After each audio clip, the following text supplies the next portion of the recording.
Hi, I'm going to take you through some seed sowing today. So I'm going to talk about sowing seeds in pots. So I'm going to use these little pots here because they're biodegradable, but I have got hold of a few other things that you may have in your recycling that you could also use. So yogurt pots, really great. Old Chinese tubs. These little yogurt pots are really good for little seedlings. Toilet roll tubes, you will need like a baking tray or something to keep them in whilst they grow, because obviously they don't have a bottom. And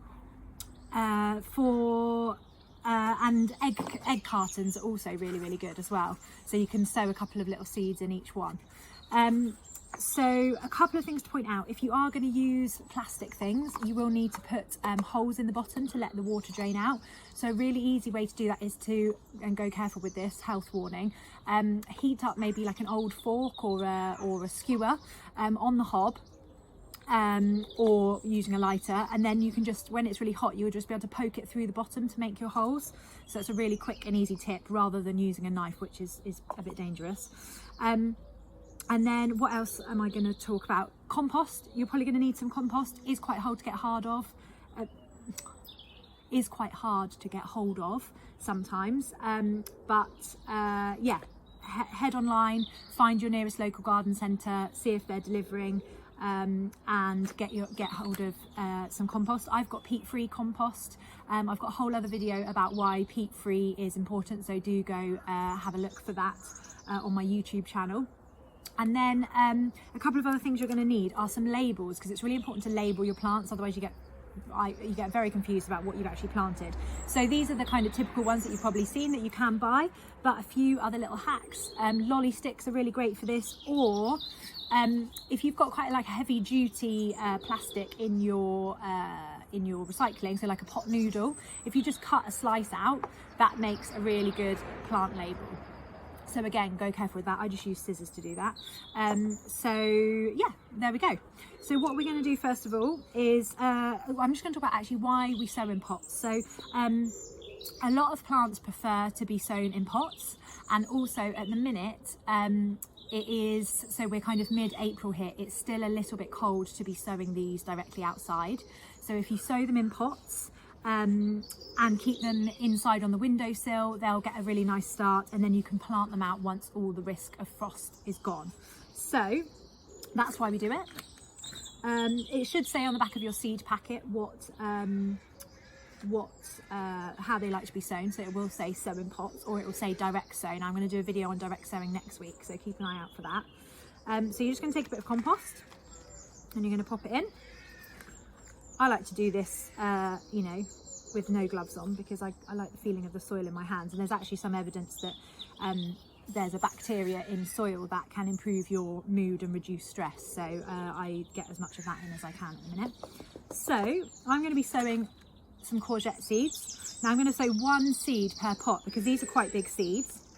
But before I start, because I like to put a little mindful element and everything and try and really be present in the moment, I'm just going to really try and focus in on some of the aspects of the seed. So before I even open the packet, I'm just going to give it a little shake. And I can hear them wriggling there, and then I sort of start to think to myself, oh, I wonder what they look like, how big are they, what shape are they, and then I dive in. Going to get one seed. I'm going to tip a few onto my hand actually, because sometimes with some seeds you get differing colours within the pack, especially with things like lettuce seeds, so it's quite nice to tip a few out into your hand, and then just really notice the difference between them. Their size, are they a similar size, are they a similar shape, do they have any sort of quirky features? So I've got one here that's got kind of almost a little raised bit on its edge there, and just really notice the colours, and then choose one to sow. So I'm going to choose that one with the funny little bit on, because it stood out for me and I like slightly quirky different things. Now, because this is quite a flat seed, I'm going to show you here. You can see it's very flat. There's a little tip that you can do when you sow very flat seeds, and that's to sow them on their side. So you would kind of almost naturally just put them flat like that. But if you sow them like that, it stops them from getting water collected on top of them and rotting. So if you just pop it in on its side like that, kind of nestle it in, then I'm just going to use a little bit more compost. and I'm really feeling the feeling of the compost in my hands there. I'm really focusing in on that. Does it feel nice or nasty? Who knows? There we go.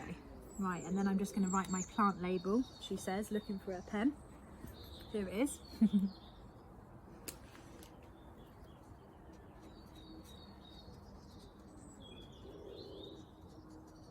Okay, I'm going to pop that in down the side there. And then I've actually got some water in here. You're going to give it a nice drink, and you're going to...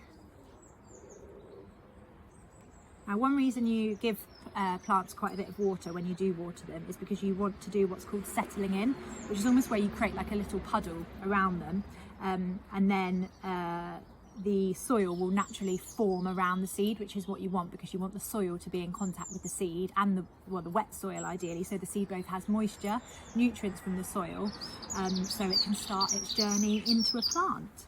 So yeah, then I'm going to put that on my windowsill. I'm probably going to use an old mushroom container with no holes in to keep it all together. I'm probably going to sow another couple here, and then that's going to sit on my windowsill.